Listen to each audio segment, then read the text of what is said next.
Hey everybody, Happy New Year. Welcome back to Woodworking Wisdom. My name's Colwin. I hope you've had a wonderful break. We certainly have. It's a little bit, or preparing for today was a little bit rusty, knowing where all the cables and leads and things like that go.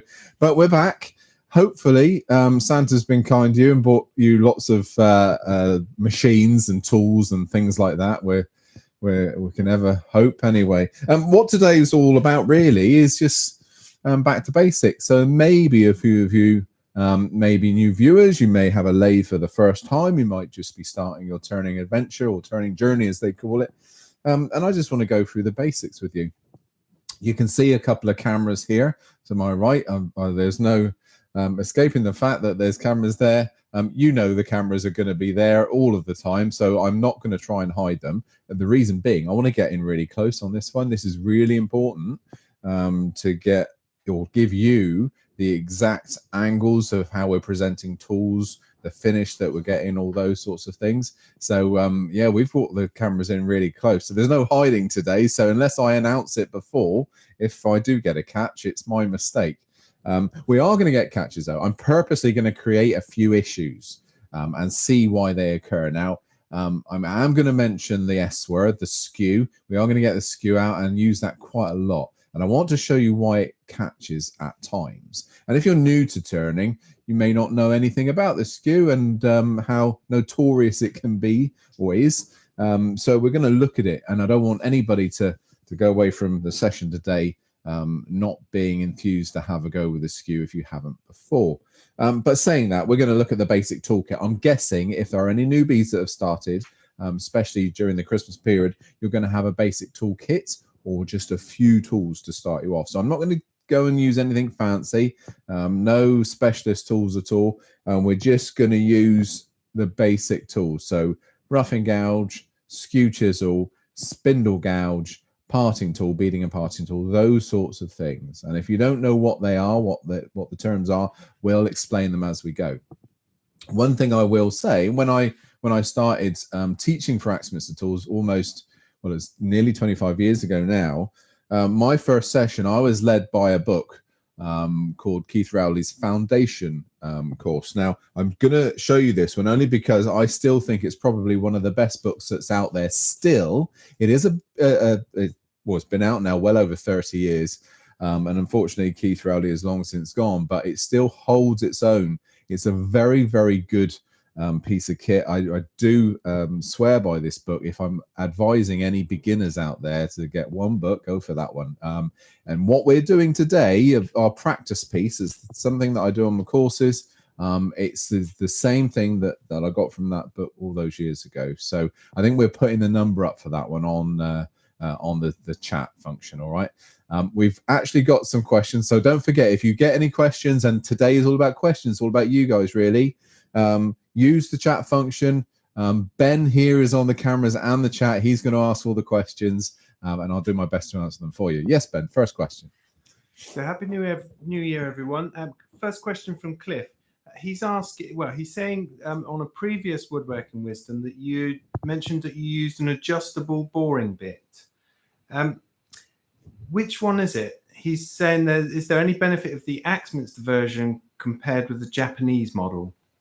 Compared with the Japanese model, I get mine from Axminster. I've got two at the moment. Both of them are Axminster stock. So I'll be honest, I think mine was Excalibur, if I can remember rightly. I'll find it for the next session though. I'll bring it in for you for the next session and we can have a look. I do have it in one of the drawers, but rather than go off and find it now, let's have a look at it next session, which will be bowl turning, by the way. Next session we're going to look at turning a bowl from a rough turn piece. So not from a bowl blank, we're going to do it from a rough turn dried rough turn bowl. So that'll be next session, or sorry, not next session, next Tuesday. We've got lots of other things between now and Tuesday, Ben being one of them tomorrow. So let's have a look at what we're going to do here. Like I said, Ben's behind the cameras and asking questions, so please ask if you have anything you're unsure about. First of all, I'm just going to break this down though. So what we're going to do, this is a piece of softwood. This is it's called redwood. It's not sequoia. It's not like that. It is a type of pine, but it's a joinery grade pine. To be quite honest with you, you could use any timber here. All I would say, if you're just starting out, and you're practicing the tools, try and get something relatively soft just to start you off. Sycamore, maple's quite good. The softwood's quite good, but something that's got nice straight grain as well. Too much fluctuation in grain will cause you a few issues to start with. You will learn to fight through them after a while, but just to start with, nice, keep things simple for yourselves. Yes, Ben? So a question from Dewey about extraction. What's the best dust collection system for the lathe and to get it close to the lathe? Yeah, well, yeah, you hit the nail on the head there. Getting close to the lathe is the main thing. Now, we differ from many other disciplines. So if you take, for instance, general joinery or machine joinery, machine shop joinery, then most of the dust extraction will be plugged into a machine. We can't plug into any particular part of the lathe, so we have to actually be apart from the lathe. For that reason, we need an extractor with a fairly quick or high volume, so a quick airspeed. So vacuums don't work very efficiently on a lathe, because soon as you pull that nozzle away from where you're working, the actual airspeed drops. So vacuum extractors are great for plugging into things. They work really well for that. I would say when it comes to a lathe, go for something like either a bag type extractor, so with impellers, or cyclones. They're the ones that are going to work really well. If you go for vacuum, just go big if you're on the lathe. So just get a little bit more suction, a little bit more through by going big on the motors, that sort of thing. But I would go bag type or cyclone. I got cyclone at home. We're using bag types here. Yes, man. And Colin's asking, he says he's just about to order the 406. Do we know what the width is when the head is turned at 90 degrees? Right, okay, I understand. I'll tell you what, rather than dismantle the lathe now, if you'd like to put that question on an email to us at Woodworking Wisdom, I'll answer that and get that off to you. If not today, then first thing in the morning. All right, and we'll get you that done. All right. And then Ruben's asking, what lathe are you using? 406. So it's the AT406 WL. So Axminster Tools 406. So that's its dimension, and wood turning lathe WL. All right. And Terry says he's got a question. He has the Record Power Coronet Herald, which you would class as a medium-sized lathe. What would you say is the best chuck for that size of lathe, the SK100 or the 114? Either. So you could use either on that lathe. So whichever your preference is. My preference is the 114 because it's got a square key. It's an enclosed scroll. So I'll always go for the 114. And I'll go all the way down, really. The 406, I'll go down to the 355, the craft version of our one of our craft lathes, 355. As long as the belt capacity is big enough, as long as the motor's big enough for it, then absolutely 114 all the time for me. It's my favorite chuck in the world. But yeah, no, your lathe will cope with the 114 easily. Yeah. And Paul's just got the eccentric chuck for Christmas. He started doing the wonky Christmas trees. But are there any videos to demo the goblet turning on our eccentric chuck? I think that on the actual product page, so if you go to the Axminster Tools website, if you go to the eccentric chuck, I think we've got, and without checking, I think we've got the actual goblet video there. I think it's just silent. I don't think there's any words on it, but I believe that's the case. Double check that. I'll check for you later on. We can discuss next week, but we can think about doing that as well as another video. By the way, whilst we're talking about that, what we need now is for you guys to give us ideas of things to do. We've got a couple of your suggestions coming up. We've got the basket weave effect bowl that myself and Ben are going to be working on as a two-parter, and I've got a few other bits. The rough turning bowl. I'll finish a rough turn bolt. That again is one of your suggestions. So just keep them coming. We really find them useful. It gives us content for the rest of the year. Right, let's get on with this. So I've got a piece of this is 75, so 3x3, and I've cut it about 14 inches long. So that's all prepped and ready. So if you're new to turning, you've got choices here. We've got in the tailstock, which is this bit of casting here. We've got a bearing center. We only use a bearing center in the tailstock to stop friction. In the headstock, we have a drive center. Now that can take many forms. In this case, I've got something called a Pro drive, which is basically a prong drive. It's got around about 15 serrated prongs running around the outside. The most common drive that you will see as a drive center will be one of these. This is a 4-prong drive. Okay, so completely different thing. However, the difference between these two is just in its use. 4-prong, you have to tap into the end grain. These you don't. They're on a sprung center there, so you just wind the tailstock onto it. It's the only reason that I've gone for this one. But essentially, it's a drive in the headstock and a rotating tailstock center here. So now I've shown you that. Let's pop this back on. And I wanted to show you that. It's quite important. You know, we saw it showing someone if they're just starting out how to use the tools, but how do you mount it on the lathe? That's the other thing. So what we're going to do, wind the tailstock onto the teeth. Now it's starting to bite. I'm going to give the hand wheel another rotation so it's nice and secure. Then we're going to feel to make sure there's no slop. And I'm giving that quite a vigorous movement there just to make sure it's not slopping on the drive center. So back and forward. Okay, then I'm going to adjust the tool rest. Now, look, I've cut this piece of timber. This doesn't always happen, but I've cut this piece of timber so it's slightly shorter than the tool rest. Now, this is a robust tool rest. It's a particularly long one, so it's good for doing this. What we're going to do here is just take this down to a cylinder completely. I'm not going to use the skew for doing this. That will be another session and a little bit more advanced once you've done the basics. But we're going to use a roughing gouge, which is your standard square to round tool. So that means I need the tool rest just below center. Okay, regardless of your height, it's below center.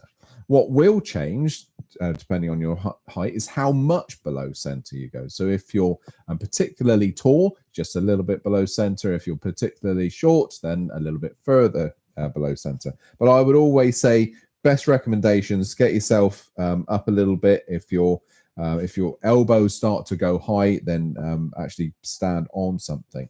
The general rule for height of lathes is your elbow height, okay, here, center height of your lathe. Okay, that's a very general rule, but if you work with that, I prefer mine a little bit higher than elbow height, but that's the general rule, okay? You don't want to be struggling. You don't want to be doing this because that's uncomfortable and you won't turn for very long. Okay, yes, Ben? So Mark's got a question about our cameras, actually. Shall I just quickly answer that? So these are the Sony M50s that we're using, and we're currently looking to get some more video cameras. Okay. M50s are fantastic, great quality. However, the only shortfall with the M50s is after 30 minutes, they go to sleep. We can't train them not to. It is a thing. So that's the reason we're getting more video cameras. Okay, so let's start turning. Now, I've gone just below center. I've checked every corner. That's one really, really important thing. Look, I'm spinning it, making sure everything's running free, nothing's touching the tool rest. The tool rest is nice and firm, as is the tailstock. Everything's locked up. And then you stand to one side, you turn the lathe speed to 0 or low speed, then turn the machine on, then you can start your lathe up. Now, I'm going to turn this. This is 3x3, 75 mil by 75. So I'm going to turn this at around about 14 to 1600. Turning it too slow. So if you went down to say 600, for instance, that would be so slow that you would get a lot of pressure on the tool. You'd feel a doof, doof, doof all the time. And that, again, that can throw the piece out of the lathe or off the center. So you do need some speed, but you've got to compromise with the pressure. You know, you want a nice zipping across the tool rather than potentially coming off the machine. Now I'm right-handed, so my right hand's on the back of the tool and my left hand forward. And I'm just going to place the tool down. Now, if we can go to number 3, Ben, would you? I just want to show everybody the handle. So I'm going to start with the handle low, look. And I'm just going to rub the back of the tool and just then slowly bring the handle up until the cutting edge makes contact. There. Now we're in contact. You can use your thumb just to ease along. And then we're going to ease back.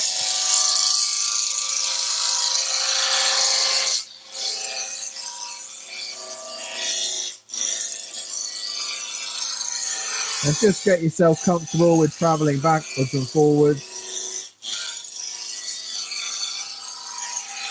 And one thing I'll say here, what I'm doing as I'm moving that chisel back and forward, I'm moving with it.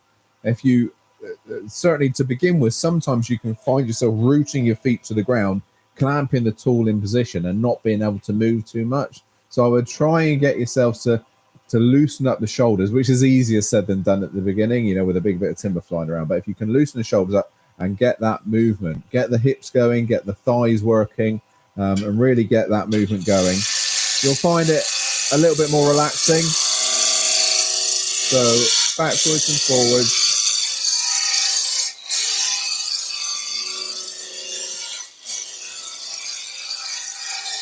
Don't worry about speed at all in terms of speed of your traversing the piece. Nice and slow. The slower you are, the less marks you're going to create on the surface of the timber. And what I mean by that, if I get a big spiral running up through there, but if I'm nice and slow, there's more revolutions over the chisel tip, so you get a much better finish.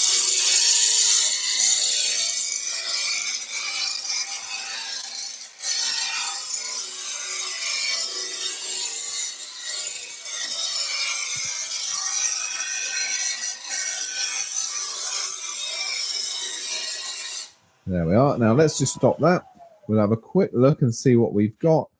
Got any flats left? A little bit of a flat just there. Not much, but that's fine. We don't need to go any further. And a lot of people ask, how do you get this parallel? Well, the only reason really is to keep an eye on those flats. Keep an eye on the top. If you see any high spots building up, just take a skim off of those. But if you really want to get it parallel, especially when finished or doing a finishing cut, you will need to calibrate. You will need to check with a measuring tool to make sure you keep it nice and parallel. Okay, there we are. Now look at the finish. This is a roughing gouge, okay? It's not going to give a good finish unless you create the bevel rubbing cut. And we'll look at that in a moment. But we really, once you've done the roughing, you've got it down to round, then we go over to the skew and we'll show you. Yes, Ben, got a question. So good timing with the bevel rubbing bit. We've got a question from Sol here. When he's push cutting with the bowl gouge, he's finding it difficult to get a curved shape. Rubbing the bevel feels like it restricts him to a straight line rather than a curve. Think V-shaped bowl rather than a U-shaped. Any thoughts on what should be focusing or doing differently? So what you're doing, Sol, is you're 50% there. So you're getting the bevel rubbing and you're getting the chisel to slide by pushing up the length of the tool. That's perfect. That's what you need. What you're not doing is actually rotating the handle now. So as you push forward, let's pretend this is a bowl gouge. As you push forward and that chisel starts to slide along its bevel, you also need to move the handle, and that creates your curve, either convex or concave, depending on what part of the bowl you're on. Now, next week, if you can stick with us for next week, then have a watch then. I'll show you that especially because if you think about that bevel rubbing, it's going to slide down its bevel. Unless you move the handle, the bevel's always pointing in the same direction. It's not going to change its track, you know, and it's not until you start moving the handle that you get the bevel changing direction and then the curve forms. So that's all it is. You're just halfway there. You just need to put in that extra movement. That's all. Yes, Ben. Okay, so a question from Maureen here. She's confused about when she should be using a carbide tool versus the type that you're using most frequently. Okay, so well, there's no time where you would use one over the other. It's a preference. My preference is not to use carbide tools. However, carbide tools have opened up wood turning for everybody. A little bit easier to use, a little bit more aggressive. That's the only thing. So I would class the tools that I'm using in more of a traditional sense. And they are very much cutting tools. Most of them, anyway, are cutting tools: skew chisels, bowl gouge, spindle gouge, all those sorts of things. Carbide tools are literally scraping. They're scraping all the time. They give a slightly better finish than a traditional scraper. But no, you wouldn't use one out of the other in terms of job, unless you're turning epoxy resin, things like that. It's more of a preference than anything else.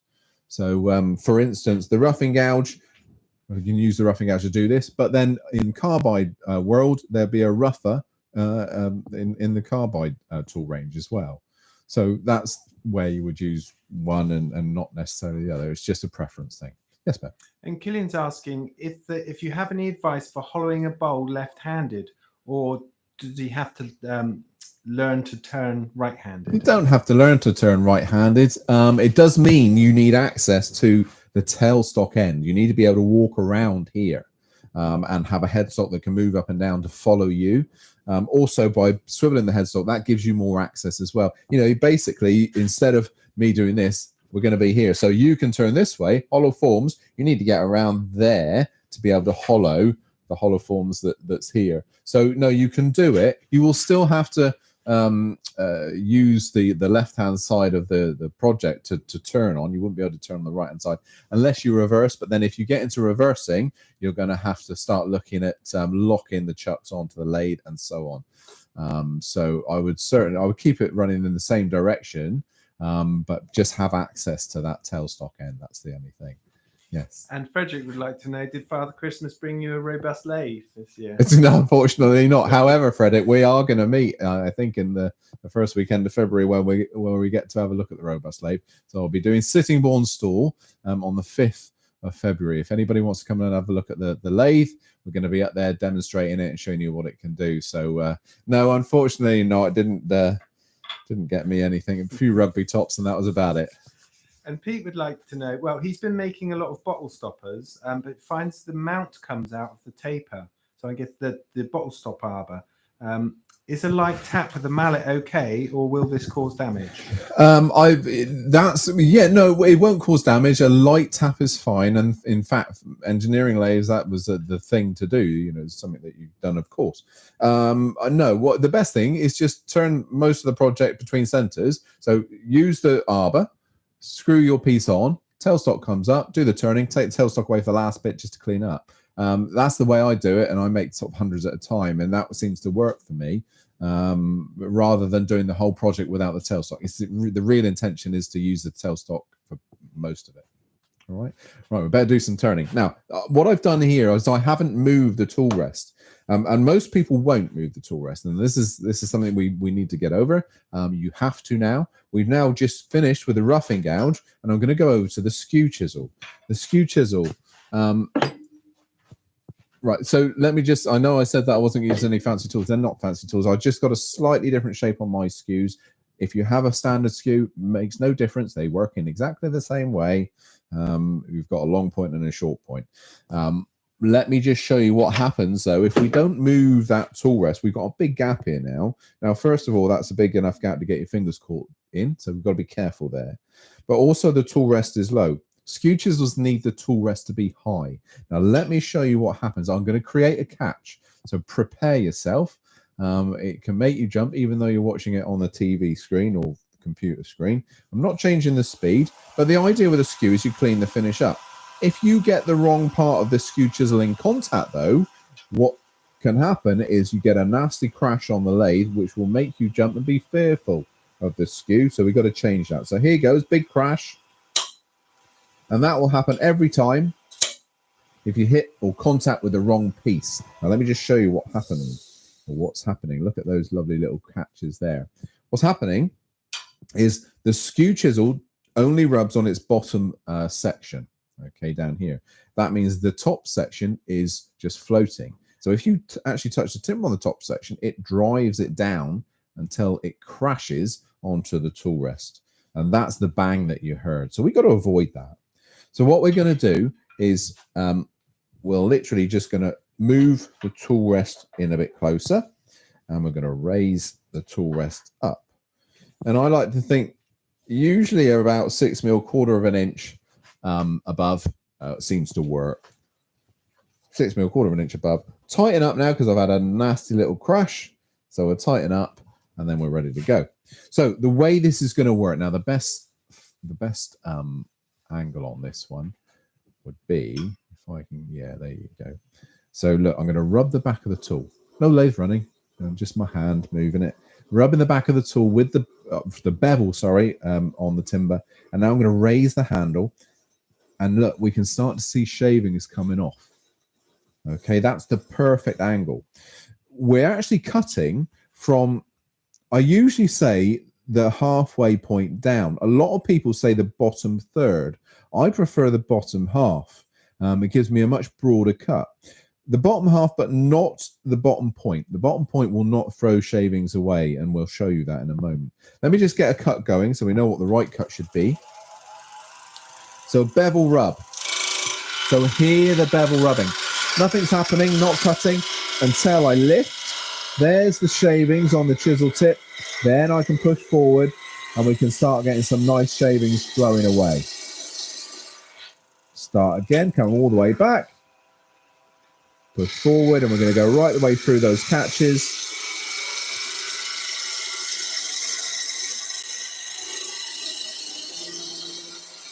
Right the way off. Do one more time. Come all the way back. Rub the bevel, lift the handle.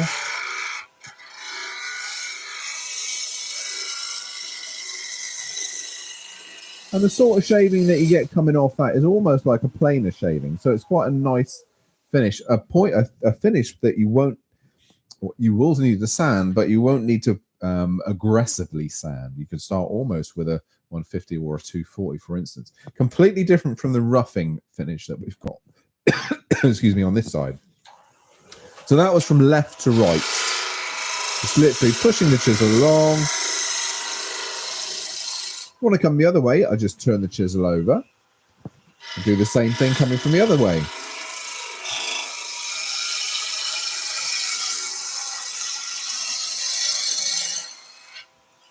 Same thing again.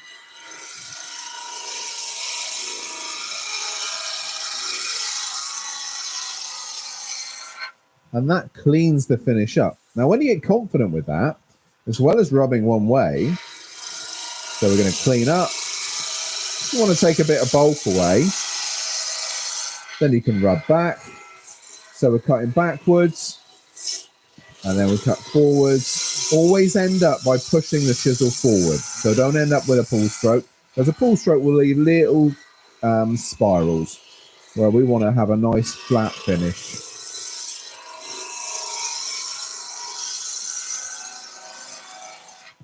There we are. So that's the skew chisel. The skew chisel can be used for so many things, but those two tools that we've just used there in conjunction with each other, roughing gouge to rough down, skew chisel to clean up. They're both cutting tools, but one has a bevel rubbing function as well as in the skew. There we are. Ben, yes, another question. It's good. I can have a slurp of coffee. So we've got a few questions just come in. Jay's got a super precision chuck, and he's changed his lathe. He's got a different thread on the back of the chuck now. Can he get a new backing plate for his chuck? A couple of things we need to know. Because I think there are a few back plates. I'm not entirely sure, but the thread size of the new one. So again, best thing to do is email me that one, and we can find out, with your lathe, your new requirements and so on, and we'll find out whether we've got any of those. Because now we do the 114, we don't do the back plates anymore, but I might be able to put you on somewhere that you can. Okay. I've got the sizes here, so we can have a look at that. Okay, cool. Then we've got Paul's asking. He says he has the kit skew that is 19 millimeters wide, and he's getting a few catches. Would a wider skew help him getting the tip further away from the wood? Depends on the size of the work you're doing. So if you're doing a bit like this, then I will always go for the 32 mil, the big one. If you're using the smaller one on here, yeah, absolutely. It's getting a bit close. So it's the size, the scale of work. The smaller the piece, the smaller the skew. That's it, really. Anything this sort of size and up, I'll go for the big one. So yeah, probably would. But I would practice on the small pieces first. When you get good on those, then you'll be able to use it on here. Just have to be a little bit more careful. That's all. And James is getting bevel bounce when he's using the skew. Is there anything he's doing wrong? That's a very, very common thing, both on the skew and the bowl gouge. It does go. It's a frustrating thing, and all I can say with bevel bounce, if you're here with me, I can correct you straight away. It's a raise of your elbow, but it's only a subtle raise. What's happening is you're concentrating so much on the tool and the tooling, you're getting the bevel right, but you're putting a little bit too much pressure on the bevel and not getting enough cut going. So you've got to raise the handle a little bit, get a little bit more cut going, less pressure on the bevel, which sounds, I know what happens. As soon as you get bevel bout, you tighten up and you put a bit more pressure on to stop it. Completely do the opposite. Lighter touch and razor the handle. Try that, okay? And also, above all, like on the bowl gadgets practice, you've got to keep going, and it will just disappear. It's that riding a bike moment suddenly. All right. And Frederick's asking, is there any major advantage of using different skew angles? Not the bevel angles. He personally thinks it's just personal preference. Yeah, no, if you're talking, so not the bevel angle. So if you're talking this angle here, so let me do the overhead if that's all right, Ben. So we're talking this angle here. Now this one's 15 degrees, roughly. Doesn't matter what it is, if I'm honest. We've just had the question from one of our technical lads before we came on, actually, what the angles are. 15 degrees is from the shop. Okay, you don't have to study that. It can be flat across the top, makes no difference as long as you present it in the same way all the time. 45 degrees roughly is the presentation of that angle there to the top line of your work, roughly. It can differ for timbers, timber density, and the profile that you're trying to create. So whether it's flat, whether it's 15 degrees, 20 degrees, makes no difference, because all you do is just move it to suit. Okay, can't stress that enough. And the same with the bevel angle here. All I would say about the bevel angle, the more acute that bevel angle, so at the moment it should be around about 25 degrees-ish. If you go down towards 15 degrees, then it'll be more knife-like and a little bit more aggressive. The further, but it will cut well and give a lovely finish. The further up you get it, so 25, 30, sort of 35, then you're going to get lesser, not as good a finish. It won't cut as nicely, but it'll be very, it'll look after you. It won't be as aggressive. So there's a bit of a playoff there. You've got to decide what you want. And I would say at the beginning, just get the thing working. Don't be frightened of it. So don't be too acute with your angles. Right, let's just work on through. This is a practice piece we're doing here. So we've done some roughing down and we've done some planing cuts. Let's just go. I'm going to refer back to Keith's book, Keith Rowley's book, the foundation course. And this is the practice piece that started me off here. So we're going to look around about inch 25, 30 mil increments, and with a pencil, just put a rough line. Then don't have to be precise. You don't have to choose this dimension. All I would say, smaller you go to start with, the harder the bead will be to form. Well, I'm going to do some beads and I want to do some coves. Beads convex, coves are concave. Okay, so we've done that with our pencil. Now we're going to go back to the skew.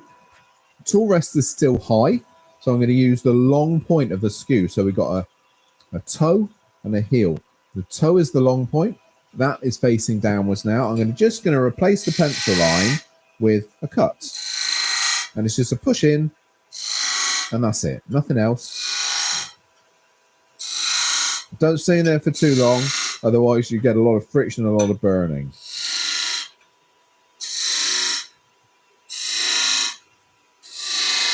There we are. Now that just now replace the pencil lines. That's all we've done. What we're going to do now, let me just pick on one of these middle ones here so you can see it nice and easily.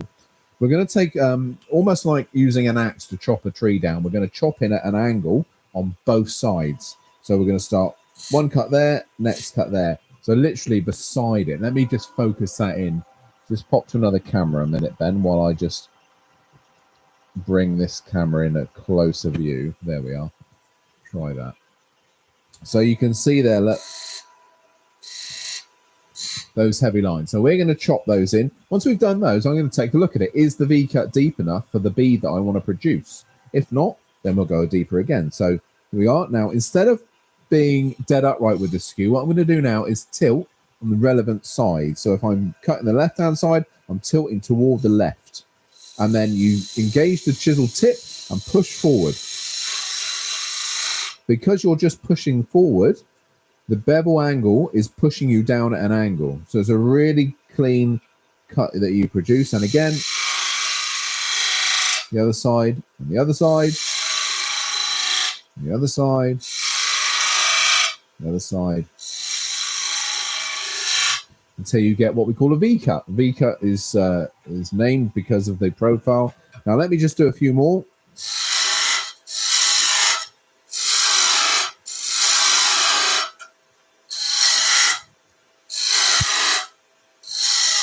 The good thing with practice pieces like this is that you're concentrating on the tooling. You're not making a project, so you're not worrying about finishing something. Sometimes, especially if you've got a nice piece of wood on, or you want to take something in for the family, you know, that stress, that worry tenses you up. And now here, I don't have that because it's not going to be a finished project.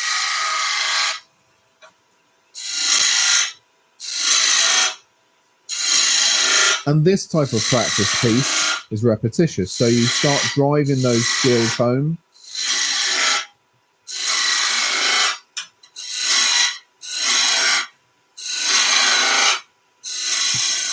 Last one.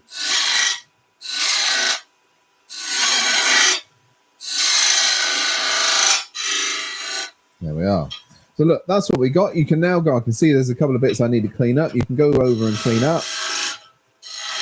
There we are, that's it. Let's stop the lathe. We'll do another check. We'll just have a look at that. So look how clean that finishes. And we were talking about scrapers earlier, and especially carbide scrapers. I've got some back here. For instance, if I wanted to use my carbide scraper in that sort of thing, it would produce it, but wouldn't produce anywhere as clean a cut as we've just done with the Skew. Because the Skew chisel is slicing the fibers. The scraper is scraping the fibers. So it is a different thing. Yes, Ben? Jay's got a question about spindle speed. What speed are you running at? I haven't changed the speed there, so we're still at 1600 revs. So I use that speed to rough down. I use it to plane, and I'm carrying on using it here. When it comes to spindle turning, the speed fluctuates less than it would for a bowl, for instance, where you've got very uneven piece of timber, centrifugal force comes into play, all those sorts of things. So that will change the speed quite a lot on that sort of thing, where this we won't. All right. So the idea, and certainly in Keith's book, what he was doing was using one of these to roll a bead and the other one to do a cove. And there's a really, really nice way of working. So what I'm going to do here is just going to roll a series of beads, and then in between them we'll do the coves. Now, the reason I'm doing them separately is because we're going to have the tool rest at different heights. We're going to have it high for the bead, and we're going to have them low for the cove.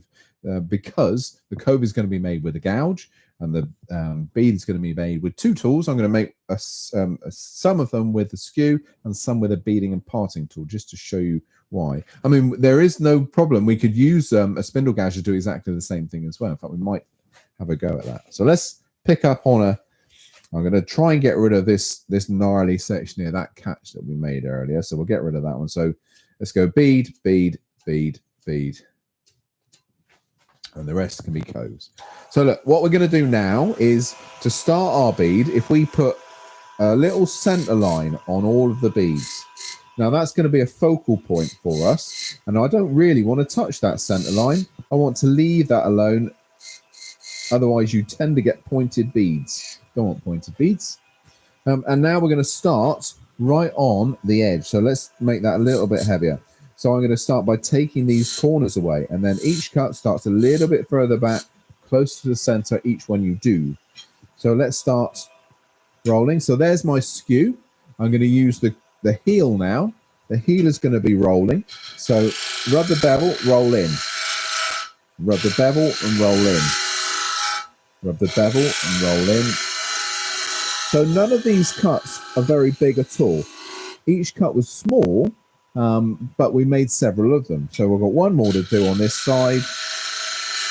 I'm pushing with my thumb of my left hand, rotating and raising the handle. It's quite important. As I rotate around, the handle comes up. Coming from the other side, do exactly the same thing. I'm not changing my hands, keeping the same hands.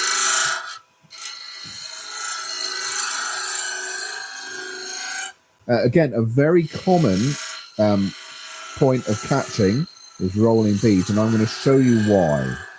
So again, let me just do another one here.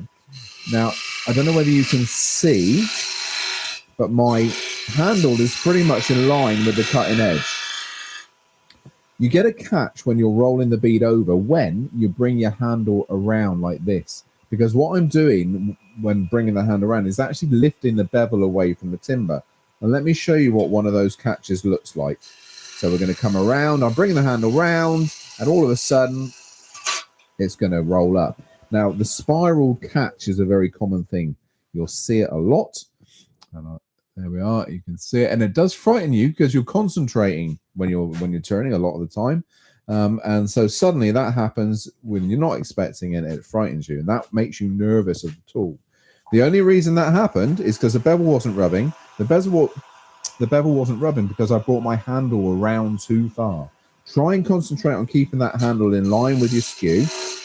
Clean away the rubbish. And certainly to begin with, use the heel points. Round them over, come in from the other side.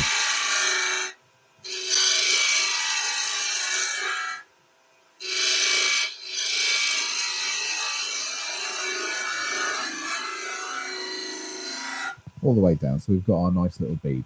We'll keep going, we'll do one more of those.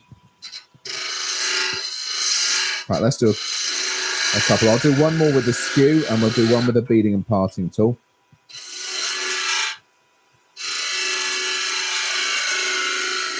And we'll do one with the spindle gouge as well. Look.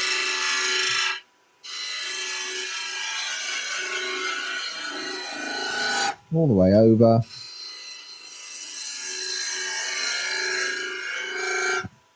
There we are. So let's go beading and parting tool. So that was a skew. Okay, skews are the same. They have a long point and they have a short point.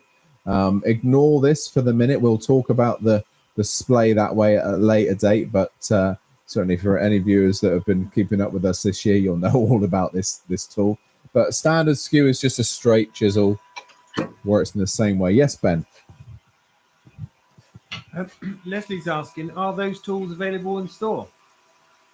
Yes, yeah, all the stores should have them. Absolutely. And then a question from Sol. Finishes like spray lacquer need 20 minutes between coats and ties up the lathe for a few hours before it can be burnished. Any suggestions for freeing up the lathe other than buying multiple chucks? Oh, Joe, I was ready with an answer until you said instead of buying multiple chucks. That's what I do, take them off the lathe in the chuck and store them in one place. Take it out of the chuck, spray it, put it on the bench, get it out of the way. That's the best thing. Then you can carry on turning. But take it off the chuck before you spray it, of course, and then you can put it to one side. At that point, I don't worry about taking it off the chuck because you've done all the turning, you're sanding, the finishing. I know you've got to remove the base, all that sort of stuff, but that can be done separately anyway. And it does depend. This time of the year, if you're in the UK at the moment, it's quite moist. It's a bit of damp and very wet out there. So yeah, any of those finishes take forever to dry at the moment. As it gets warmer in the summer month in the UK, then they'll dry quicker. Other countries in the US, depending on what part of the US you're in, if it's nice and warm, then it'll dry really, really quickly. So you are changing around drying times massively depending on the atmosphere, what's going on outside and things. So yeah, but I get you there. Take it off the lathe and put it somewhere else, and also away from the dust and the shavings as well. All right. Okay, we've got 3 done. Let's go with a beading and parting tool. Beading and parting tools, they're just made there to make your life a bit easier, really. They're great for parting, for sizing cuts when you're parting, if you're doing tenons, that sort of stuff. But their job really was to make beading easier. Because they're a square section chisel, they're supposed to make it a lot easier. I certainly give all the beginner students this one to start off with before they get unleashed with a skew. But they do cause a little bit of confusion sometimes because knowing where to twist, and what part to use, all that sort of thing. But just think corners. We're going to stick to the corners on this one. Handle in line with the cut and the cutting edge. Touch on, but don't cut initially, and then roll into the corner. We're going to rub a bevel rubbing all the time, roll into the corner. And then again, I'm making such a light cut here and taking my time. I'm not flicking the chisel around, just take your time, stay calm with it, rub the bevel, nice and gentle with your cuts. Absolutely no rush at all. The other thing, if you're taking your time making nice slow cuts, you can stop issues before they occur. You can see something going wrong. You've got plenty of time to stop it.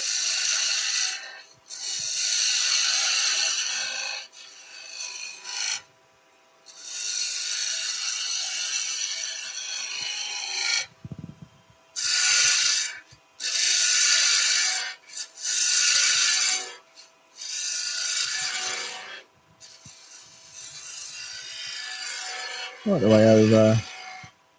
There we are. Let's do the last one over here. No, let's do that with a spindle gouge, actually. I haven't showed you the spindle gouge yet on a convex curve. So spindle gouge. Here we are. I've got this one ground at 45 degrees. So again, let me show you what a spindle gouge looks like. Okay, 45 degrees, bevel angle back there. Got a nice sharpen on this one. This has been Tormek sharpened. And then I've honed it on the leather strop as well. So it's got a really, really keen edge. And all the gouges, bowl gouges, spindle gouges, they all definitely benefit from having a really, really sharp edge on them. So this is especially true on this one. Now this one, a spindle gouge, unlike a bowl gouge, is a very flat flute. So what they call a sweep is very flat. Bowl gouges are very deep and narrow flutes. Spindle gouges, they're wide and shallow. Because of that, they're a halfway house between the skew and a bowl gouge. So you can treat this one as to a certain extent as both. Certainly in spindle work, these work lovely to roll beads and to do coves. They're not quite as good for bowl making because they're flat. Because the flute is flat and shallow, there's not as much steel left, so they're quite weak compared to a bowl gouge. So you can't use it away from the tool rest that much. But look, this is a quick demo of a bead. So rub the bevel and roll in. Rubbing the bevel is key with all of these tools. That'll give you a really good finish. There we are, right the way over. Because of a flat flute, it will get right into that V-cut as well. We'll just do one more curve and then we'll take some more questions.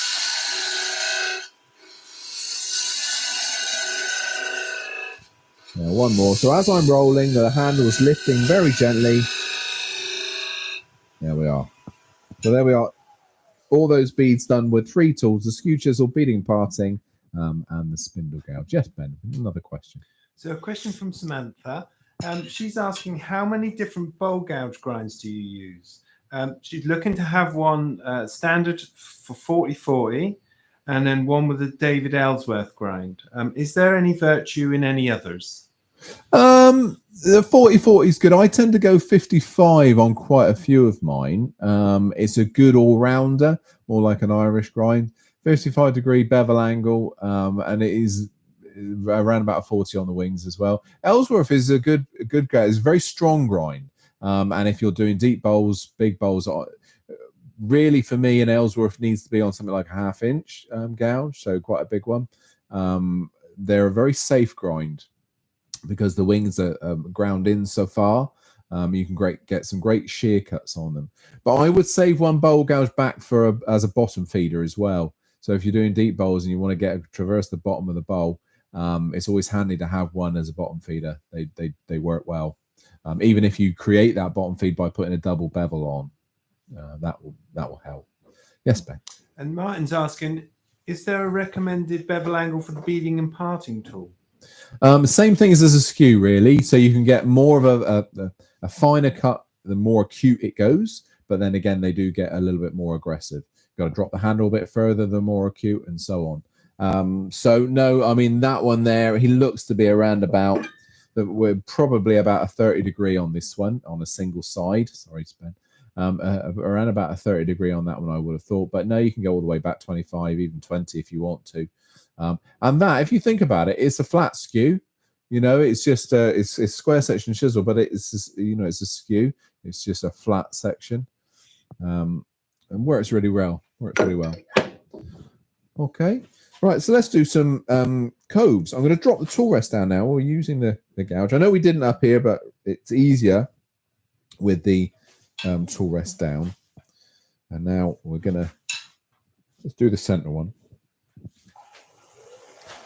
The cove is slightly different. On a bead, we started on the outside edge. A cove, you start in the middle. So the low point of this cove is right in the middle there. We're going to start first cut, second cut, third cut, fourth cut, and so on, making our way slowly outside.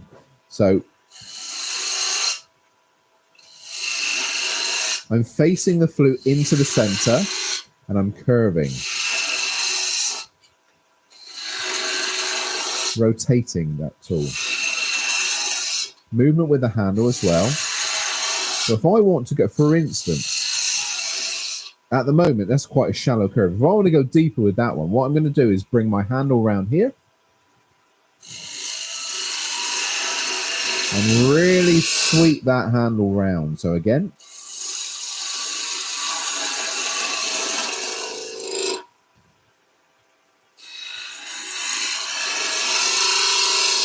the bevel is rubbing. You know the bevel's rubbing because you're getting a real shiny finish to the timber. You can see the sheen. And then you're just joining up at the bottom. Well, let me stop that just to show you. You can see that shine that you're getting. You know that when it comes to your sanding, that's going to be a much easier piece to sand. So let's do a few more of those.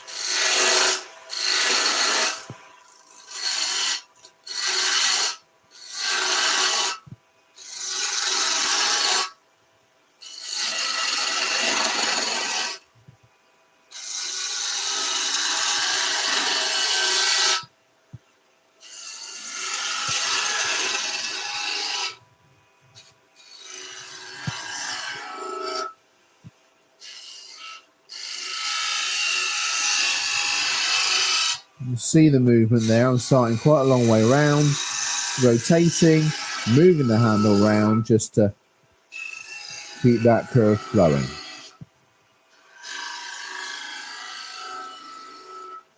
There we are. Let's stop and have a look. Now that is straight out of Keith's book. It's a really, really good practice piece. It gets you to use all the different tools. What I'm going to do for you now, though, on this last one, or one of these here, is just use a round nose scraper. I just want to show you the difference. And I'm not belittling scrapers in any way because they are an essential part of our toolkit. But what I want to show you is the difference in the finish. This gives you a burnished finish. Scrapers don't. They are scraping tools. I'm going to go with a standard scraper as opposed to a carbide. Okay, and with a scraper, we tend to use the handle high because we want the timber physically to scrape across that surface. So handle high, this is a round nose, and I'm going to do the same cove here. Start in the middle, and I'm going to take small cuts. I'm going to nurse it. And what you're going to get with this is two things. Because it's quite aggressive, you're going to get a fractured corner.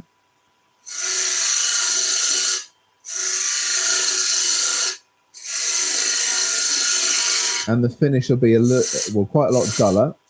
Whatever I do, and I'm taking a small cut there, I can't stop that.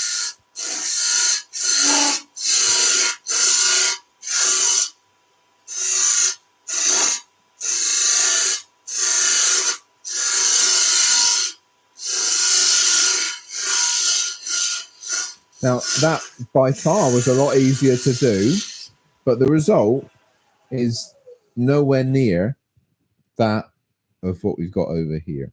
And that's the difference between using a scraper. Admittingly, this is a soft timber, but that's what it does. It's a bit more aggressive. It's more of a raking tool. Now, those people that are out there using scrapers, that I'm not, like I say, I'm not belittling them at all. But if you can do a little bit of practice with the things like spindle gouges, skew chisels, I'm sure you won't be disappointed. You'll find a really nice finish that you can get. Yeah, we are going to get a few catches now and again, but that's just part of turning. You just persevere, practice through it, and that'll disappear. Yes, Ben. So from Jay, do you present a beading the same as you would the beading tool? So I'm not sure if I'm saying that right. Yeah, no, that's right. Beading, yes, you do. Same thing. You need bevel rubbing. A beading tool, great for tenons as well. But no, absolutely. Present it in the same way. If you want to roll a bead with it, you have to rub the bevel. Yes. Mark's asking, would you demonstrate how to use a strop? So the strop I was talking about earlier with the spindle gouge, that's the powered strop on the tool mech itself.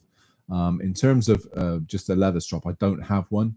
I only use the one off the tool mech, or occasionally I'll put a bit of abrasive down on the workbench, find abrasive, and pull the chisel back that way. So I don't have just a regular strop. It's on the tool mech. And Paul's asking, what's the best bevel angle for a scraper? For a scraper, so you can start with a scraper anything from 90 to almost knife-like. Now, what happens with scrapers, if you start at 90 or even negative rate scrapers, sorry, you'll get a really fine scrape, especially on things like epoxy. If you start going away or stray away from 90 toward 45, they get more aggressive. The more toward 45 you go until you hit that 45, and then you start going past it and they calm all the way back down again. So almost like a skew chisel. Skew chisel is a fantastic scraper, one of the finest scrapers. And things like epoxy work really, really well on for pen makers and things like that. So yeah, so anything from 90 to 45 aggressive, and then they calm down again.